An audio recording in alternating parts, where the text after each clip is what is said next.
반갑습니다. 공사부입니다. 오늘은요, 목요일입니다. 사랑 공부방 시간이잖아요. 그래서 오늘 아침에 이렇게 출근을 하면서 무슨 이야기를 할까 고민을 좀 했는데, 걷다가 가을바람을 느꼈어요. 가을 하면 어때요? 결혼의 계절이죠. 봄, 가을이 결혼의 계절이잖아요. 요즘 뭐 코로나 때문에 조금 결혼하기가 불편할 수도 있고, 또 예전처럼 많은 분들이 모여서 축하해주거나 이러긴 어렵지만, 어찌됐든 간에 봄, 가을은 결혼의 계절입니다. 그래서 오늘은 결혼에 대해서 이야기를 좀 해보고 싶어요. 저도 이제 그 상담사로서 저의 내담자들 분 중에 나이는 나이도 좀 있고, 그리고 직장도 좋고, 그리고 얼굴도 예쁘고 건강한 그런데 혼기를 놓친 골드미스들이 되게 많아요. 네. 그리고 또 그냥 사람은 되게 좋은데 첫 번째 결혼에 실패해가지고 다시 결혼을 준비하고 있는, 다시 사랑을 찾고 있는 이제 그런 분들도 많아요. 그러면 이런 분들이 주로 이제 결혼을 진지하게 생각할 때 무슨 행동들을 하냐면, 소개팅 앱을 이용하거나 아니면 결혼 소개 업체에 등록을 하거나 이제 이런 행동들을 합니다. 근데 그거 대부분 다 실패하죠. 왜요? 자, 소개팅 앱은 남자랑 여자랑 용도가 달라요. 남자는 새로운 여자를 만나서 놀고 싶기 때문에 그걸 깐 겁니다. 거기서 진지한 결혼의 상대자를 만나고 싶어 하는 마음은 적어도 추워도 없습니다. 자, 그러면 여자는요? 여자는 어쨌든 간에 내가 나이가 있기 때문에 기왕이면 그 가능성을 열어주죠. 좋은 사람이라면 이렇게는 또 결혼할 수 있지 않겠냐 라고 하지만, 실제로 남자들의 어떤 그 가벼운 행동들, 그 다음에 약간은 무책임한 행동들, 그 다음에 조금 만나다가 어떻게 돼요? 잠수 타버리고요. 뭐 이런 일들이 벌어지잖아요. 그죠? 그래서 소개팅 앱은 사실은 결혼을 전제로 한다 그러면 사실은 의미가 없죠. 여자분도 젊은 나이에 나도 놀겠다, 그냥 가볍게 사람 만날래 라고 한다 그러면 소개팅 앱 괜찮습니다. 그런데 결혼을 생각한다면 소개팅 앱은 빨리 핸드폰에서 지워버려야죠. 자, 그 다음에 결혼 소개 업체요. 결혼 소개 업체들이 하는 짓이 뭐예요? 자, 조건과 조건을 맞춰주잖아요. 그리고 알아서 해보세요 라고 하잖아요. 그죠? 예. 그러니까 어떤 그 외형적인 거는 조건을 맞춰줄 수 있지만, 안에 내면의 어떤 서로의 다름, 그리고 정말 사랑이 이루어지는 과정이었어요. 어떤 심리적 그런 어떤 갈등이나 조화, 이런 것들은 핸들링 못 해주잖아요. 그러니까 결국에는 횟수를 보장하고 그 횟수 안에 안 되면 그 돈을 그냥 날려버리는, 네, 이렇게 되죠. 그리고 심지어는 가면은 뭐 사람을 등급 매기잖아요. 아, 당신은 뭐 나이도 있고 뭐도 있고 하니까 뭐 C 마이너스, 당신은 뭐 좀 젊으니까 C 뭐 플러스, 막 이런 식으로요. 네, 그래서 사실은 그 결혼을 생각한다 그러면 오히려 소개팅 앱과 결혼 소개 업체는 피하시는 게, 믿고 걸으시는 게 먼저인 것 같아요. 거기에 의존하시면 안 될 것 같습니다. 그러면 오늘은 정말로 결혼에 이르는 구성 요소 6가지에 대해서 제가 말씀드릴게요. 아마 이것대로 하시면 결혼을 하실 수 있을 것 같아요. 그리고 요 기준에 맞는다 그러면 행복한 결혼 생활이 될 것 같습니다. 자, 첫 번째는요, 근접성. 두 번째는 매력. 세 번째는 유사성. 네 번째는 상보성. 다섯 번째는 적절한 시간. 여섯 번째는 적극성입니다. 네, 이 6가지 조건이 다 맞는다 그러면 결혼이 쉽게 되고 아마 행복하게 오래오래 잘 살 겁니다. 자, 근접성부터 알아볼까요? 근접성 뭐예요? 말 그대로 가까이 있는 거죠. 그죠? 2주에 한 번씩 만나서, 저 부산에 있고 서울에 있는데 2주에 한 번씩 만나요. 좋죠. 만나면 정말 예쁘게 꾸미고, 그 다음에 남자 같으면은 평소에 돈 좀 아꼈다가 만나가지고 뭐 1박 2일 같이 있으면서 돈도 좀 쓰고 재밌는 것도 많이 하고 맛있는 것도 먹고 할 수 있어요. 뭐 그게 사랑 아니라는 건 아닙니다. 그런데 가까이 있으면 어떻게 돼요? 그렇게 의도적으로 그렇게 준비해서 하는 것 말고도 그냥 랜덤으로 이렇게 자주자주 서로가 서로한테 노출돼요. 예, 그럼으로써 정이 쌓이죠. 예를 들어서 같은 아파트 단지다. 그럼 어떻게 돼요? 그냥 나 예를 들어서 음료수 사러 가는데 여자친구 퇴근해요. 그럼 어떻게 돼요? 뭐 말 한마디도 할 수 있죠. 그리고 내 어떤 그 자연스러운 모습도 보여줄 수 있잖아요. 그죠? 네. 이렇게 되는 것들이 이 근접성, 그러니까 그 거리의 근접성이요. 사실은 상당히 연애에 있어서 아주 좋은 작용을 일으킵니다. 이 근접성에는 직장인 같은 것도 좋죠. 같은 교회를 다녀도 좋죠. 왜? 일주일에 한 번은 꼭 같이 만나니까요. 뭐 같은 동호회도 좋습니다. 모이니까요. 이렇게 어떤 그 자꾸 노출이 서로에게 어떤 그 노출될 수 있는 환경이 제공된다 그러면 사랑은 훨씬 쉽게 되고 상대에 대해서 어떤 믿음, 어떤 그 확신 이것을 갖기에 훨씬 더 좋은 조건이 됩니다. 2주에 한 번씩 만난다 그러면 아무리 진실함을 설명하려고 해도 상대는 사랑은 하지만 불확실하게 돼요. 근데 그냥 하루에 지나가다 만나고 오가다 만나요. 자꾸. 그리고 시간이 되는 대로 밥도 같이 먹고 뭐 커피도 한잔 하고 뭐 이런다라고 하면은 이거 연애 될 것 같아요? 안 될 것 같아요? 되죠. 예, 결혼 가능하죠. 왜? 계속 평소의 모습들을 봤기 때문에 의도치 않게 서로 상대에 대해서 믿음감이 자꾸 쌓여갑니다. 그래서 근접성은 중요합니다. 물론 근접성이 떨어진다. 뭐 서울 남자, 부산 여자 결혼 못 하나요? 할 수 있습니다. 하지만 누군가의 어마어마한 절대적인 희생이 필요하겠죠. 네, 자 누군가 희생하시면 돼요. 자, 그 다음에 두 번째는요, 매력입니다. 이 매력은 어쩔 수 없어요. 남자는 여자를 볼 때 일단 예뻐야 합니다. 그 예뻐야 한다는 기준은 사실은 그래요. 진화 심리학에서 보면은 뭐 큰 가슴과 떡 벌어진 뭐 엉덩이, 그다음에 금발의 미녀, 탱탱한 피부 이렇게 이야기를 하는데 그것보다 더 중요한 거는 사실은 그래요. 지 눈에 예뻐 보이면 됩니다. 예, 그 지 눈에 예뻐 보이는 거는 사실은 엄마가 가장 기준점이 돼요. 예, 그래서 엄마를 통해서 이 남자들은 모성을 느꼈고 여성을 느꼈기 때문에 본의 아니게 엄마랑 비슷한 여자들을 미의 기준으로 잡습니다. 그러니까 뭐 박보영처럼 정말 소녀 같고 작고 귀엽고 보호해주고 싶은 뭐 그런 여자가 내 눈에 예쁘면 그 여자한테 프로포즈 하겠죠.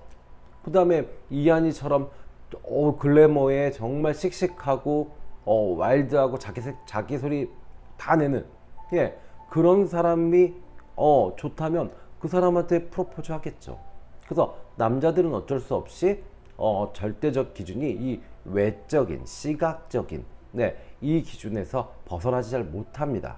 그래서 남자들이 프로포즈 할 때는요 일단 이쁜 여자입니다. 지는애요. 자, 그 다음에요 근데 이제 여자는 어때요? 여자는 매력을 느낄 때 결혼을 생각할 때는요 그 사람의 스펙과 능력을 봅니다. 그래서 직장, 그 다음에 연봉, 그 다음에 뭐 어느 정도 갖춰놨는지가 따라서 결혼의 유무, 결혼을 결심의 어떤 동기 이게 이제 만들어집니다. 물론 그러면서도 너무 못생겼거나 아니면 뭐 너무 매너가 없거나 이러면 또 여자는 또 좀 빼겠지만 여자는 종합적으로 보려고 하니까요. 근데 어쨌든 간에 결혼에 있어서 가장 중요한 거는 남자는 여자의 외모고 여자는 남자의 능력이다. 이제 이렇게 생각하시면 돼요. 자, 그 다음에 유사성이요. 이 유사성은 사실 어떤 그 여러 가지 어떤 문화적인 유사성을 말합니다. 그러니까 학교가 같다라는 것도 좋죠. 그죠? 뭐 우리가 예를 들어서 동문이야, 서강대 동문이야 이러면 오 괜히 막 더 친근해지고 뭐 이렇게 되겠죠. 그 다음에 뭐 예를 들어서 취미가 같아요. 뭐 골프를 친다 그러면 나도 골프 치는데 골프 같이 치니까 친밀해지죠. 그 다음에 뭐 와인을 좋아한다. 그럼 나도 와인 좋아하는데 우리 같이 한잔해요. 유사성, 기호의 문제죠. 이게 많으면 많을수록 이 접점이 많으면 많을수록 사실은 경계심이 좀 무너집니다. 그리고 상대에 대해서 믿음이 생겨요. 그러다 보면 어떻게 돼요? 결혼 결심이 쉬워지죠. 네. 그래서 유사성도 결혼에 이르는 과정에서 상당히 중요한 역할을 합니다. 그 다음에 네 번째는요, 상보성인데요. 이 상보성은 다른 것 서로 보완해 주는 건데요.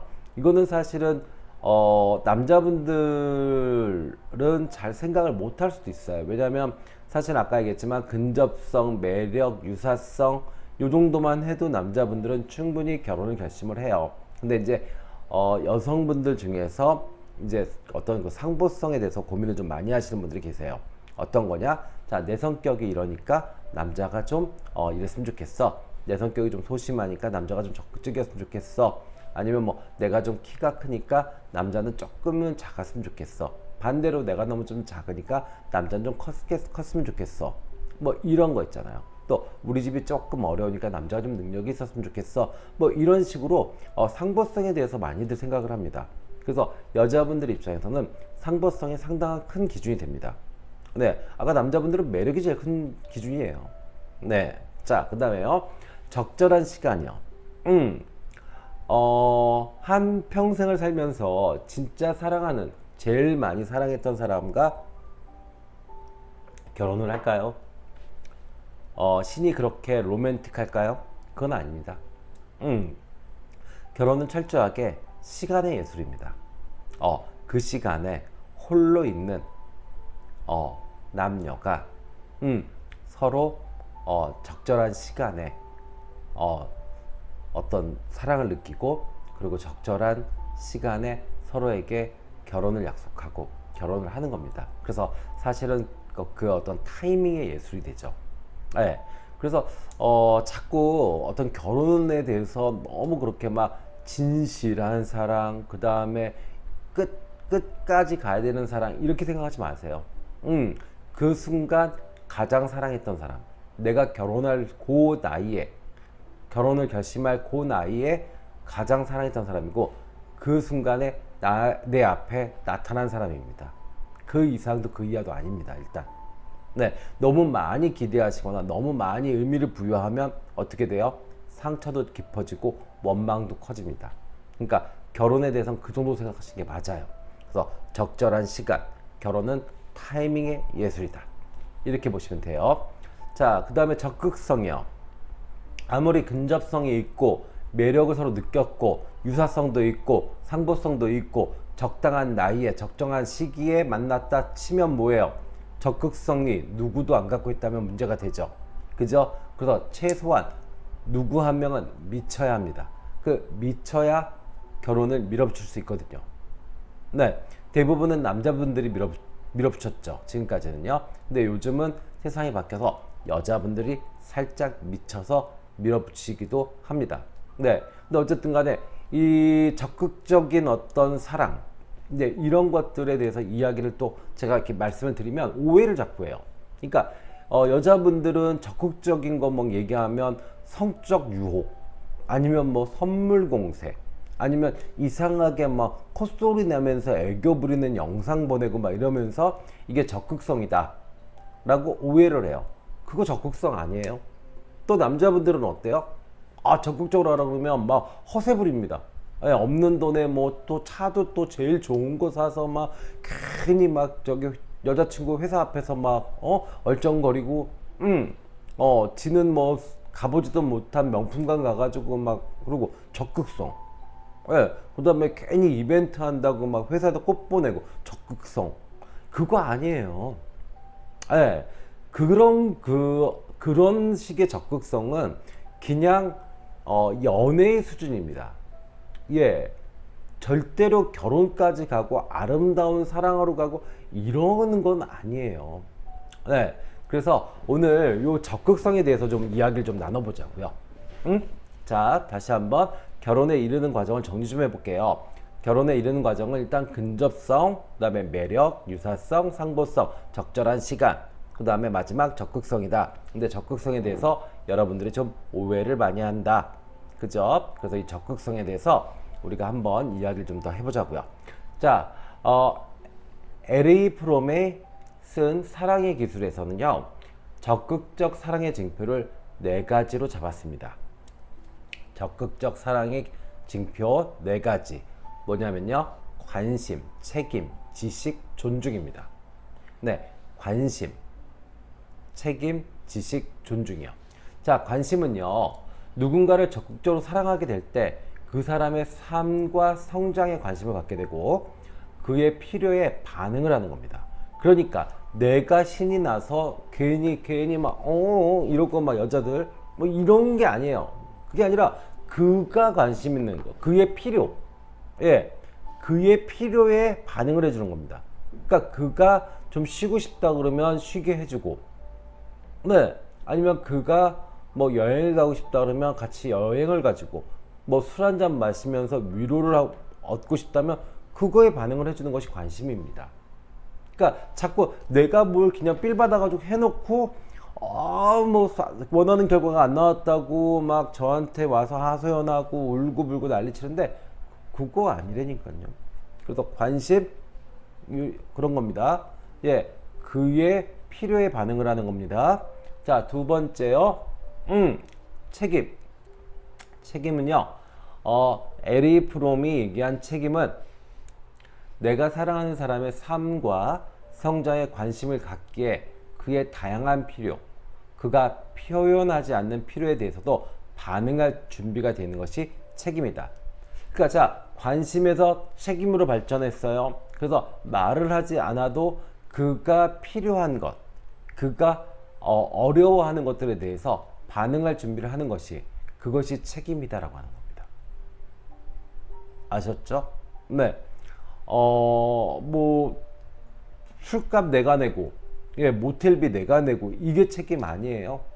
네. 그러니까 그가 말하지 않는 필요, 그리고 그가 그 말하지 않는 어떤 그 힘듦 이런 것들에 대해서 반응할 준비를 해주는 것, 이것을 에이프롬은 책임이다라고 이야기했습니다. 자, 그 다음에 지식이요. 세 번째, 상대방에 대한 관심을 갖고 필요에 반응하고자 하는 책임을 가진다면 그때 상대방을 더 알고 싶어하는 욕구가 발생하고 그리고 깊고 전인적인 이해와 수용이 생긴다. 이것이 바로 지식이다. 그러니까 자, 우리가 이제 필요에 의해서 반응을 하는 것이 관심이고, 그 다음에 말하지 않는 필요에 대해서 준비하고 있는 것이 책임이다. 그리고 그 사람 자체를 이해하고 그 사람을 수용하는 것이 지식이다. 그죠? 우리가 그 사람에 대해서 얼마나 알까요? 사랑한다며요. 근데 그 사랑하는 사람에 대해서 얼마나 아냐고요. 그런 것도 모르면서 내 나름대로는 했어요. 제가 뭐 선물도 줬고요. 제가요 뭐 편지도 썼고요. 제가요 뭐 그런 거 필요 없어요. 그 사람을 알고 그 사람이 원하는 걸 해야죠. 이해되셨죠? 네, 자, 좋아요. 그 다음에 마지막 단계요. 에이프롬이 이야기한 마지막 단계는 존중입니다. 예, 이렇게 상대를 있는 그대로 알게 되고 바라보고 그 사람의 인격을 나의 욕망대로 왜곡하지 않고 바라볼 때 그를 존중하게 된다라고 이야기합니다. 그러니까 적극적인 사랑은 관심, 책임, 지식, 존중이 따르는 거지, 무조건 성적으로 유혹하고 선물 공세하고 손편지 쓰고 명품으로 유혹시키고 이런 게 아닌 겁니다. 진짜 결혼하고 싶고 진짜 사랑하고 싶다 그러면 이 적극성에 대한 개념을 좀 다시 정립하시는 게 좋습니다. 그래서 에이프롬이 쓴 사랑의 기술이라는 책에서 이야기한 적극적인 사랑, 이거는요 결국에는 상대에게 관심을 가지며 그가 원하는 것을 알아내고 그에 대한 책임을 느끼며 그의 선택과 생각을 존중해가는 과정이다. 이것이 적극적인 사랑이다 라고 이야기했습니다. 네, 이해되셨나요? 자, 그래서 오늘은 결혼에 대해서 이야기를 해봤어요. 많은 분들이 결혼하고 싶고 또 결혼 실패를 해서 다시 결혼을 꿈꾸고 요즘 많이들 그러죠. 단지 조건을 맞추거나 이런 것이 아니라 어떤 마음, 그리고 이 사랑을 해 나가는, 결혼에까지 가는 과정에 대해서 오늘 좀 이야기를 해봤습니다. 마지막으로 좀 정리 좀 해볼까요? 자, 근접성 중요합니다. 매력 중요하고요. 유사성 중요하고요. 상보성 중요합니다. 그리고 적절한 시간 중요합니다. 네, 맞죠? 내가 누군가 사랑하고 있고 결혼 준비했는데 정말 운명의 상대가 나타났다. 그러면 안 되잖아요. 그죠? 적정한 시간은 그 시간에 내가 홀로 있어야 되고, 그 시간에 내가 결혼을 준비할 수 있는 시간이고, 뭐 이런 결심할 수 있는 시간, 이런 시간의 타이밍 중요합니다. 그리고 적극성은 아까도 제가 계속 말씀드렸지만 어때요? 지금까지 여러분들이 생각했던 그런 적극성이 아닙니다. 조금 더 고차원적인 적극성을 가지셔야 어때요? 정말 행복한 결혼에 꼴이 날 수 있고, 또 행복한 결혼 생활을 20년, 30년, 40년, 50년 할 수 있습니다. 우리 이제 100살 산답니다. 어쩌면 120살도 살 수 있어요. 그러면 지금 40대 결혼해도 어때요?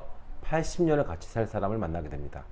그러니까 이 적극성에 대해서도 다시 한번 생각하기를 바랍니다. 자, 오늘은 결혼에 대한 이야기를 해봤습니다. 제 영상이 도움이 되셨다면 좋아요, 구독 부탁드리고요. 고민이 있으시면, 특히 이런 연애, 결혼 이런 거에 대한 고민이 있으면 언제든지 타로스타에 연락을 주시면 저희가 최선을 다해서 상담해 드리도록 하겠습니다. 060-700-4579입니다. 자, 언제나 행복한 하루를 보내시기를 기원합니다. 지금까지 공사부였습니다. 감사합니다.